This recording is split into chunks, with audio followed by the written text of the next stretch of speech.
If you look at the most profitable ETFs for European investors, you see just crazy results. This one's up 3,178% over 5 years. This one is up 984%, and this one's up 354%. As a professional investor, I always tell people, get rich quick doesn't work. But it looks like it does work for some people. Let's go to justetf.com and check out these winning ETFs. When you look on justetf.com, you've got over 3,100 different exchange-traded products to compare. If we want to see the most profitable ones, we can click here on the 5-year gain in percent. And we see that all the big gainers here are basically crypto products. You've got this 21 shares Binance BNB ETP with 14 million invested. So maybe not too popular, but it gained over 3,000% over 5 years. We've got this Ethereum ETP, this Bitcoin ETP, this Ripple ETP. So basically different exchange-traded products, which you can easily buy on a stock exchange like any other stock, except they gave you exposure to the price of a particular crypto. Now, I don't invest in crypto myself. I'm more of a conservative long-term investor, but certainly a lot of people have made a lot of money in crypto over the past 5 years. The question is, can you get the same kind of return by investing today? And there's really two different questions to answer. First, is crypto as a whole going to do great over the next 5 years? Now, recent years have been fantastic. Donald Trump got elected. He's supportive of crypto. A lot of coins went up in price, but that's not guaranteed to continue. Basically, you're betting on the success of cryptocurrency as a technology, and there are many technologies which peaked in popularity at one time, like VHS tapes or radio, and then went away. So that's the first risk. And the second risk is you have to figure out which particular coins you think will do great over the next 5 years. So here we see that this Binance coin did fantastic, and that's wonderful.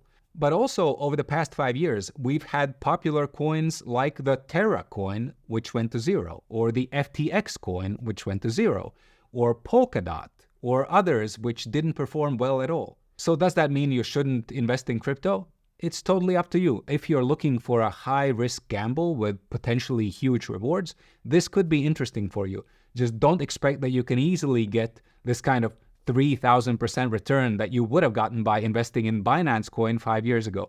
Because if you invested in Binance coin 5 years ago, you probably also would have invested in Terra and FTX and Polkadot and other things that didn't perform that well. Now, in practice, most people I talk to here in Europe don't want to risk all their life savings on crypto. Maybe they will play around a bit, but if you've sold your house or business, if you've got tens or hundreds of thousands of euros saved, most of that money you will want to put in more reliable long-term investments. So for now, let's put aside crypto. Let's see what other ETFs have performed well. So I'm going to click here on equity and see what's at the top. So over the past 5 years, we had this winner with a 354% gain. That's the Amundi Euro Stocks Banks ETF. In fact, there's a lot of European bank ETFs here at the top. Then we also have some other sector ETFs, such as this semiconductors ETF, which is up 234%, or this technology sector ETF, or this global hydrogen ETF, or this Europe Financials ETF, or this US Energy Infrastructure ETF. Now, these are certainly amazing results. But the question is, can you get similar results by investing in European bank stocks today or semiconductor stocks today? That is a much bigger challenge. The problem with this kind of sector investing is that by the time a sector is really successful, by the time everybody's talking about it, stock prices tend to be already quite high. So, for example, over the past few years, European banks became really profitable because interest rates in Europe went up and banks just started making a lot of money.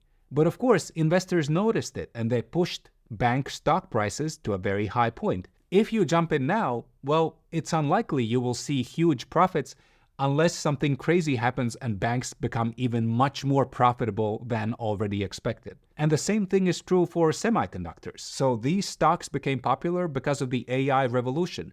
The current very high prices are already based on projections of huge demand in the future. For a semiconductors investment to be really successful over the next 5 years, demand for semiconductors has to be way beyond what's already anticipated. Plus, you have the problem that it's very hard for these companies to increase capacity that fast. So jumping into these sectors after you saw these high returns in the past is quite problematic.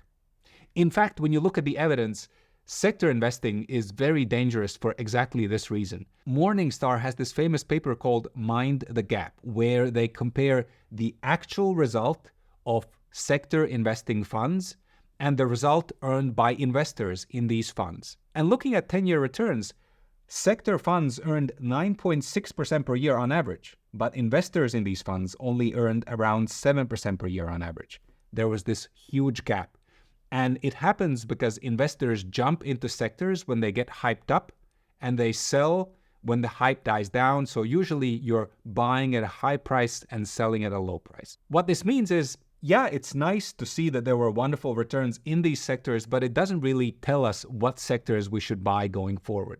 For example, if you looked at this kind of table in the year 2000, US internet companies would have been an amazing investment.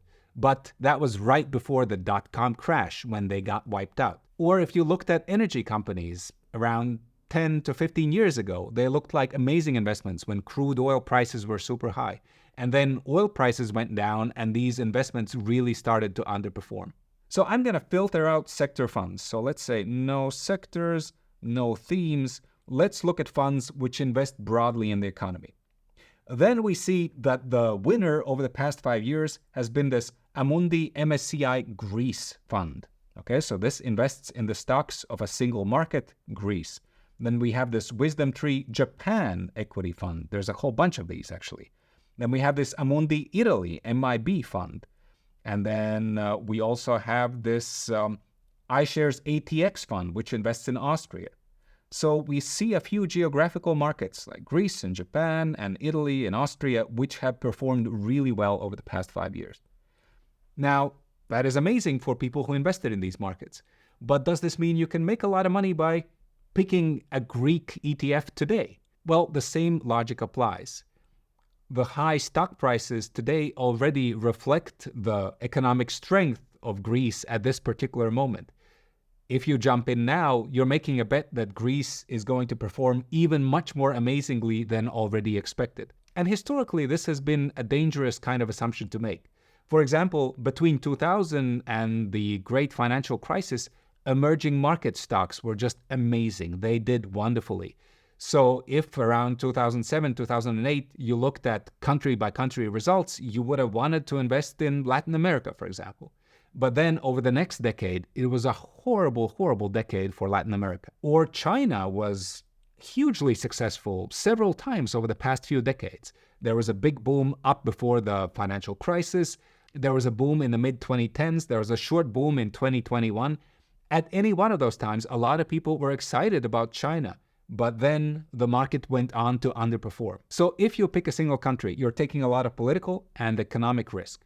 Plus, if this market has already performed great over the past 5 years, there's a big risk you're buying at a high price. But okay, I'm saying don't invest in sector ETFs, don't invest in specific country ETFs. So what's the solution? How can you pick the best performing ETFs going forward?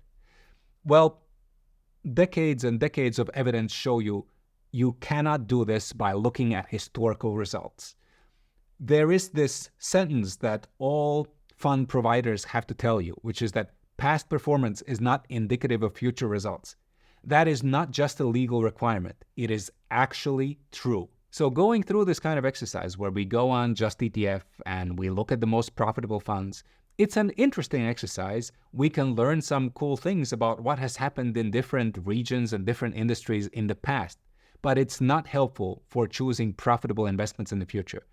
And the best results that we've seen historically are certainly not indicative of the kind of results we can expect, no more than the fact that somebody you heard about won the lottery means that when you buy a ticket, you're going to win also. So what do I look for when I'm trying to choose ETFs with the best future potential? I remember what Nobel Prize winner Harry Markowitz said.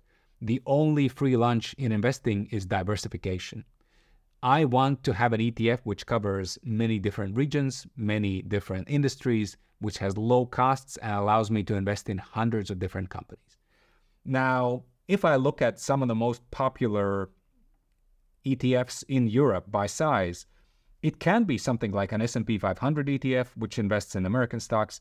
It can be an MSCI World ETF, which invests in many different developed countries.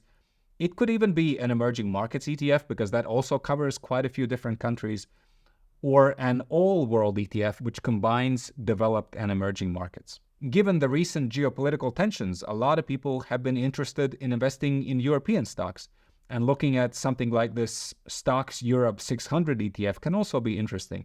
You've got quite a few different countries across Europe. That's quite a few different companies. A lot of people will tell you they know the secret of which will perform the best going forward. But the reality is nobody does.